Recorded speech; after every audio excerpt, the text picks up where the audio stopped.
پھر کہتا اچھا ابھی تو وقت ہے بعد میں پڑھ لیں گے، پھر کہتا اچھا چلو چھوٹ گئی تو کوئی بات نہیں قضا کر لیں گے، معلوم ہوا کہ سب کچھ چٹھیل میدان سب کچھ ختم ہو جاتا ہے۔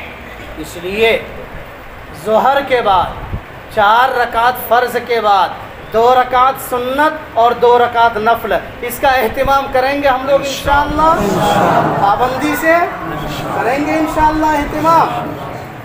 ہمارے دوست و احباب بزرگ بھائی، ہمارے بہت سارے امیر صاحبان حضرات ہیں، میں آپ سب سے بھی گزارش کرتا ہوں جب آپ اللہ کے راستے میں نکلے ہوئے ہوتے ہیں، چاہے وہ سحر روزہ میں جائیں، چلہ میں جائیں، 4 مہینے میں، اپنے ساتھیوں کا اس کا اہتمام ضرور کروائیں، عادت لگوائیں۔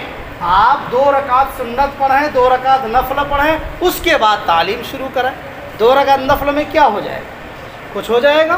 کچھ ہمارا نقصان ہوگا؟ نہیں ہوگا۔ شیطان ہم کو دھوکہ دیتا، اچھا پہلے تعلیم سن لو بعد میں پڑھ لیں گے، معلوم ہوا تعلیم کے بعد گپ پہ لگ جاتے ہیں، نہیں پڑھ پاتے۔ ایسا ہوتا ہے کہ نہیں ہوتا ہے؟ ہاں، ارے انسان ہے، بھول چوک تو ہو جاتی ہے، اس لیے ہم شیطان کو بالکل موقع نہ دیں۔ عصر سے پہلے 4 رکعت سنت کا اہتمام کریں، مغرب کے بعد 2 رکعت سنت اور پھر 2 رکعت نفل کا اہتمام کریں، تب بات چیت شروع کریں۔ اس کا اہتمام کریں گے ہم لوگ انشاءاللہ۔ عشاء میں 4 رکعت سنت کا اہتمام کریں، عشاء میں فرض 4 رکعت پڑھنے کے بعد 2 رکعت سنت، پھر 2 رکعت نفل، پھر 3 رکعت وتر، پھر 2 رکعت نفل کا اہتمام کریں۔ اس کا فائدہ یہ ہوگا اور سارے فرائض ہم سے نہیں چھوٹیں گے۔ جب نوافل کا اہتمام کریں گے تو فرائض ہم سے نہیں چھوٹیں گے، کریں گے اہتمام انشاءاللہ۔ اس کے بعد مقامی کام کے تعلق سے حاجی صاحب نے کہا اس کو مضبوطی کے ساتھ پکڑے رہیں گے انشاءاللہ، اور یہ ضرورت سمجھ کر کے کیجیے، ضرورت سمجھ کر کے۔ اچھا، ابھی تھوڑا سا یہاں پر ہمارے گرھیا، کمل دہا اور دوسرے نئے پرانے ساتھیوں میں گرما گرمی ہو رہی تھی، اس کے تعلق سے ایک بات میں آپ کو عرض کر دوں کہ ماننا یہ بہت بڑا کام ہے، ماننا یہ بہت بڑا کام ہے، بہت بڑی بات ہے۔ آج ہم لوگوں نے ماننا چھوڑ دیا ہے، منوانا سیکھ لیا ہے۔ آج ہم لوگوں نے ماننا چھوڑ دیا ہے، منوانا سیکھ لیا ہے، جس کا نتیجہ ہے کہ محنت سے نہ ہم خود فائدہ اٹھاتے ہیں اور دوسرے کو کیسے فائدہ ہم دے سکیں گے۔ یہی عرض کروں گا کہ ہمارے کام میں برکت نہیں ہونے کی ایک وجہ ہمارا اتحاد کا نہیں ہونا ہے، اور ہمارا اتحاد، ہمارا اتفاق ایک دوسرے سے اکرام، ایک دوسرے کا جب اکرام کریں گے تب آئے گا۔ ہم اپنے ہر ساتھی کا اکرام کریں، چاہے وہ نیا رہے، پرانا رہے، چھوٹا رہے، بڑا رہے، ایک دوسرے کا جب اکرام کرتے ہوئے کام کریں گے تو پھر ایک دوسرے کے اندر ماننے کی صلاحیت پیدا ہوگی۔ کسی کی دل شکنی نہ کیا جائے، کسی کی دل شکنی نہ کیا جائے، پیار محبت سے ہر مسئلے کو حل کیا جائے، اور عاجزی انکساری کے ساتھ اگر ہماری بات مان لی گئی تو بھی ہم اللہ سے ڈرتے رہیں کہ پتہ نہیں اس فیصلے میں شر ہے کہ خیر ہے، ہم اس میں بھی اللہ سے ڈرتے رہیں، اور اگر ہماری بات نہیں مانی گئی تو اس میں ہم اللہ سے عرض کرتے رہیں کہ پتہ نہیں کیا بات تھی، ہو سکتا ہے کہ ہماری رائے میں کوئی شر رہا ہو جس کی بنیاد پر اس کو نہیں قبول کیا گیا۔ اللہ سے ہم ہر حال میں توبہ کریں، کرتے رہیں، ڈرتے رہیں۔ اس جملے کو بولنے کے ساتھ ساتھ عمل بھی کرنے کی ضرورت ہے۔ ہم کرنے سے پہلے بھی ڈریں اور کرنے کے بعد بھی ڈریں۔ اللہ تعالی ہم سب کی حفاظت فرمائے۔ زندگی میں جو بھول چوک ہو گئی، جو چھوٹی بڑی غلطی ہو گئی، اللہ تعالی ہر چھوٹے بڑے ساتھیوں کو معاف فرمائے، اور آئندہ کے لیے صحیح عزم کے ساتھ، پختہ عزم کے ساتھ، حوصلے کے ساتھ ہم سب کو مسجد واری تمام کاموں میں، مقامی کاموں میں خوب دلچسپی کے ساتھ کام کرنے کی توفیق نصیب فرمائے، اور اس کے بعد جو ہماری ترتیب ہے اس ترتیب پر محنت کر کے عمل کرنے کی توفیق نصیب فرمائے۔ زندگی کے تمام طرح کے معاملات کو حل کرتے ہوئے، اللہ کو خوش کرتے ہوئے ہم کو زندگی گزارنے کی توفیق نصیب فرمائے۔ آمین و آخر دعوانا ان الحمد للہ رب العالمین۔